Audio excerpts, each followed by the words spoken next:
Guys, naniniwala ba kayo? Loob lang to ng mall, ah. Naninindig yung balayibo ko. Oh my gosh. Loob lang yun ng mall. Ceiling lang yun ng mall. Uy, dito tayo. Ceiling lang yun ng mall. Ito, oh. Akala nyo na sa labas ako, pero hindi. Ayan, oh. Oh. Unboxing my new makeup brushes! Anyways, kung mapapansin nyo guys, I am wearing my real hair. Yung makeup brushes na ito guys is 3,000 pesos, I guess. And yung unang kita ko pa lang nito, sabi ko hindi pwedeng hindi ako magkaroon. Hindi ko kasi nakasanayang maghugas-hugas sa mga makeup brushes guys, kaya lagi talaga akong bumibili. Ang ganda ko sa buhok ko! Alam nyo guys, tama kayo. Bakit hindi ko gamitin yung real hair ko sa mga content ko, diba? At ayan na, sinunod ko na kayo. Nag-bangs na ako. Tsaka guys, mag-comment nga kayo kung anong mas bagay ko, kulot or unat. Pero anyways, kahit na kulot man yan or unat, basta ang mahalaga healthy ang buhok mo, wala namang problema to. At para maging healthy yung buhok mo, syempre kailangan mo ng hair care. Kaya-recommend ko sa inyo guys, itong ginagamit ko na hair mosso na para sa mga dry, frizzy, saka buagag na buhok. Alam niyo guys, pag ginamit nyo to sa unang pagkakataon, promise hindi kayo magsisisi dahil napakaganda nang naidudulot nito sa ating buhok. Parang ako ngayon, di ba naging confident ako mula nung ginamit ko to. Naharap mo pa rin mag-skincare? Siyempre, madam, sino bang babae ngayon ang hindi obsessed sa skincare? Lalo ngayon, ang daming nag-i-struggle sa dull skin tsaka visible pores. Hindi pa nila alam. May bagong product ang Skin TV. Ginagamit ko nga ito, madam, 2 times a week para ma-achieve ko naman yung artistahing glass tsaka glowing skin. Nakita ko nga ito, gamit nila sa ibang bansa. Buti na lang kamo at meron na sa Pilipinas. After mong makilamos, saka mo lang ito ilalagay sa mukha mo. I-leave mo lang ng 5 minutes para ma-absorb ng skin mo yung the best na ingredient. After nun, pwede mo na ulit siyang banlawan. Then, partneran mo siya ng Skin TV Moisturizer. Oh, diba? I told you, madam, it's a must. Look how glowing my skin is. Kapansin-pansin nga ito, madam, kapag may kausap ako, lagi silang nagtatanong, anong gamit mo sa mukha mo? Bakit ang glowing mo? Well, pupunta kami ng Thailand, guys, at samahan niyo ako mag-pack ng mga dadalhin kong gamit. It's actually my 4th country na. Yung unang napuntahan ko was Singapore, pangalawa Hong Kong, tapos Macau. Although hindi naman country yung Macau, consider pa rin siya as part ng China. So, pangatlo siya. Tapos ngayon, Thailand. So, sa bag na to, andito yung mga gagamitin ko for work or pang picture-picture. Yes, consider as work ko na rin ito, guys, dahil ito yung ginagamit ko kapag nag-work, di ba? So, may dala akong camera. Usually, kapag nagta-travel kami, ito talaga yung dinadala namin kasi very handy lang siya. Tripod.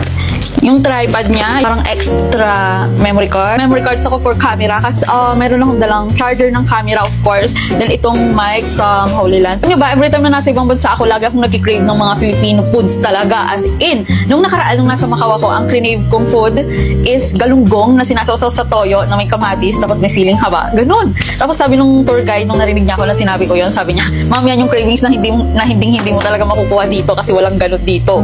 So yun, waiting ako kung anong magiging cravings ko pag nasa Thailand na ako. Next naman na ating ipapak guys is itong mga makeup ko. Itong makeup ko guys, sobrang bigat talaga ito. Hindi ko alam kung may 2 kilo to. Kaya hindi natin ito pwedeng dalhin sa Thailand guys. Limited lang yung kilo na pwede mong dalhin sa airport. Lang. So alam niyo ba guys, naharang pala ako sa airport ng Hong Kong dahil dito. Ayan, kung nakita niyo, pointed siya kasi nadidetect siya doon sa machine nila. Tapos siguro akala nila kutsilyo, scissor or what. Hinanap talaga nila yung bag ko guys, as in hinalukay nila, inisa-isa nila kung ano yung nadidetect. Pero nung nakita nila ito lang pala yun, parang sinabi lang na oh, it's okay, gumanon sila. So, ayun, magpapak tayo ng ating makeup. Sobrang takot na takot ako sa heights talaga. Ayoko sa pakiramdam na malayo ako sa lupa. Siguro kasi isa akong hampat sa lupa. Okay, so yun, may dala akong foundation. Brush ko, ito lang naman usually yung brush ko guys, saka sa pangmata. So, ayun, may pangmata ako. Contour, dahil hindi matangos ang ilong natin. Meron din akong dalang concealer dahil currently nag-breakouts talaga ako. Tapos, mascara, foundation, ano tawag doon? Yan yung pang pilik mata, eyeliner, yes, lipstick. Hindi ko masyadong dadalhin lahat guys. Blush on and concealer sa mga tapos yung pang eyeliner. And of course, itong tinted sunscreen ng Brilliant guys. Sobrang perfect nito guys, lalo na kapag maglalakad-lakad kayo tapos hindi kayo palapayong, ganito yung gamitin nyo kasi para na rin kayo naka-foundation dito. Legit na legit yung ganda nito. Buti na lang may extra ako kasi goods na ito for sa buong stay namin doon. Yung iba kapag nakapasa na ng immigration, okay na sa kanila parang hi. Pero ako guys, kapag nakapasa na ako sa immigration, kapag natapos na yung takot ko sa immigration, doon pa lang nagsisimula yung takot ko sa eroplano. Mas takot ako sa sa take off kaysa sa landing. Yung tipong kapag nagti-take off na parang alam niyo yun, parang iba yung pakiramdam, parang goodbye earth na yung feeling, gano'n. Pero, ino-overcome ko naman siya, pero ngayon, na pang fourth country ko na, hindi ko pa rin siya ma-overcome at every time na naiisip ko na magti-take off na naman, parang nawimindang na naman ako, guys. Pero kapag pauwi na, like halimbawa sa Thailand, sasakay ng eroplano, magti-take off, medyo sa akin, medyo excited ako na mag-take off kasi nga, hello Pilipinas ulit. Yung mga dadalhin ko, guys, hindi ako masyadong mag-overpack, lalong-lalo na kung hindi naman ganun masyadong need. Tsaka kung may kailangan naman ako, or kailangan ko ng something, or kulang sa mga dinala ko, pwede naman bilhin doon, guys. So, maganda yung nabibili kayo sa ibang bansa na wala dito sa Pilipinas. So, yun, nakapag-pack na ako ng makeup. Isa pa pala sa hindi pwedeng maiwan, guys, kapag may travel ako is yung pagdadala ng libro. Tapos, ngayon, meron akong 4 na libro dito na pinagpipilian kung anong babasahin ko. Meron akong binabasa ngayon, hindi ko siya matapos-tapos kasi walang time. As in, parang occupied yung isip ko sa kung anong bagay at hindi ko talaga ma-absorb kung anong binabasa ko. Kaya, iiwan ko muna siya dito sa bayat. Kailangan kong magsimula ng panibagong book. At pinagpipilian ko siya kung anong maganda. Ito bang Do Not Disturb, Don't Let Her Stay, The Teacher, or itong The Tenant. Tatlo dito, Freedom of Faden. Natatakot akong dalhin, or hindi naman natatakot, nag-worry ako kung dinala ko tong Don't Let Her Stay dahil hindi si Freedom McFadden ang author, baka hindi ko siya magustuhan, walang Freedom McFadden doon kaya eliminated itong Don't Let Her Stay. So dito muna tayo, dito muna sure ko na magugustuhan ko. Ito na lang sigurong Freedom McFadden na The Tenant or The Teacher kasi ang daming good reviews itong The Teacher. Kailan kasi kung may good reviews, may mga nagsasabing boring daw. So, dito? Ito na lang.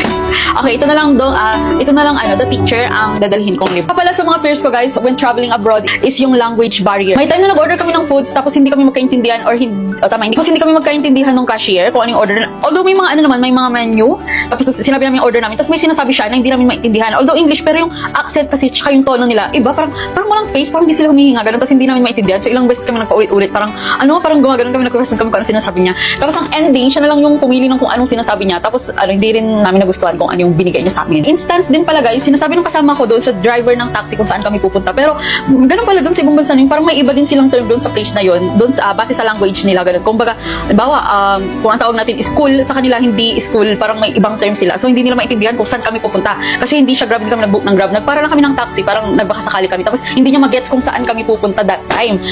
Nung makita niya ako na nakatayo lang sa likod ng kasama ko, akala niya isa din ako sa mga locals. Napagkamalan akong kalahin nila kasi nga siguro that time maputi ako. Tapos medyo naglagay kasi ako ng eyeliner dito kaya medyo singkit yung itsura ng mata ko. Kaya siguro akala nila isa ako sa mga locals, siya kakalahin nila. Tinatawag niya ako. Parang basta sa gestures niya, gusto niya na i-translate ko yung sinasabi ng kasama ko sa kanya para maintindihan niya kung saan kami pupunta, ganon. Nung napansin ko na ganon pala, parang sumisenyas ako na no, Filipino. Ngayon naman dito tayo sa skincare, hindi talaga pwede na mawala ito, guys, sa mga dinadala ko kapag nagta-travel at andito lahat ng stock ko ng Brilliant. Ayan o. Kita nyo ba? Ayan. Pinaka-importante dyan, guys, itong Brilliant Rejuvenating Set. Alam nyo ba, guys, meron ako ikikwento sa inyo nung nasa Macau kami. Paglapag namin sa airport, di naman kami lumipad. Paglabas namin ng airport, may mga doon, may mga tour guide na Filipino. So, nung una, hindi nila kami kinakausap kasi akala nila, Chinese ako. Sabi kasi nung babae, nung nalaman nila na Pinay kami, sabi niya, taga-saan ka sa Pilipinas? Sabi ko, taga Pangasinan po. Sabi niya, saan ka sa Pangasinan? Sabi niya, kasi mukha kang hindi taga-probinsya. Sabi niya kasi maputi ako, yung skin ko daw maganda. Okay, that time kasi, guys, akala niya pala is Chinese ako. That time kasi, guys, is nasa harvest time ako. Pag sinabing harvest time, ibig sabihin tapos ako sa pamawalat. Ganun, parang naging okay na yung skin ko. That time, guys, ang gamit ko noon, bukod dun sa ang gamit kong sunscreen that time is yung Brilliant Tinted Sunscreen. Pero yung skincare ko, buong trip namin sa Hong Kong, Brilliant talaga, guys. Hindi pwedeng hindi ko talaga hindi pwedeng hindi ako magdala ng Brilliant dahil girl, di ba sabi ko sa inyo, yan yung holy grail ko talaga. Hindi talaga ako, mapapakali hanggang hindi ako nag-skincare gamit ang Brilliant. So, yun, may dala ako rejuvenating set. Make sure ko muna kung anong laman ito. Baka kasi, may time kasi na nagdala ko ng rejuvenating set. Kulang pala ng cream. Yung cream pala nun is nagamit ko siya or nagdala ko siya sa ibang travel. Okay, so, meron sunscreen na rin ito, guys. Tapos, mayroong cream. Yes, perfect. Hindi ko nadadali itong niya para Tapos, itong toner nila. Meron silang toner na mas malaki, guys. Kung gusto nyong, yung parang hindi kayo maubusan agad, yun ang bilhin nyo. Pero, since magta-travel ako, hindi pwede kasi magdala ng ganun kalaking toner or basta hindi lalagpas ng 100 ml. So, ito ang dadalhin ko. Tapos, meron ding soap. Itong soap na to, guys, ginagamit ko na rin sa basa katawan ko, guys. Kaya kung mapapansin nyo, ayoko kasi na mas maputi yung mukha kaysa sa katawan. Kaya, kailangan ginagamit ko yan. So, yun, nilagay ko dyan ang aking skincare. Itong gusto kong product ng Brilliant is itong moisturizer nila. Every time na nagkikake yung makeup ko, ito talaga yung ginagamit ko pang moisturize. Tsaka pang tighten na rin siya ng face. Para itong gamit kong foam ng Brilliant. Sobrang bet na bet ko talaga to, guys. As in, yung mga ganun lang ako. Parang pang lazy talaga siya.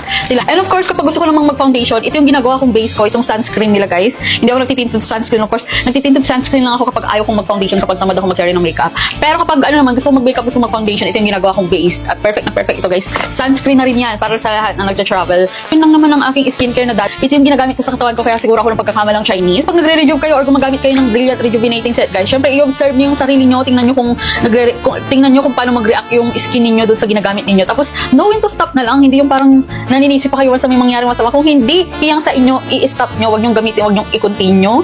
So, ayun guys, yun lang yung mga pinak ko sa mismong harapan ninyo. Pero nang i-prepare, bukod sa mga papeles na kailangan sa immigration, may madamit pa, nakuha na natin. Ang next na gagawin natin, ang gagawin ko sa harapan ninyo, syempre magta-Thailand haul.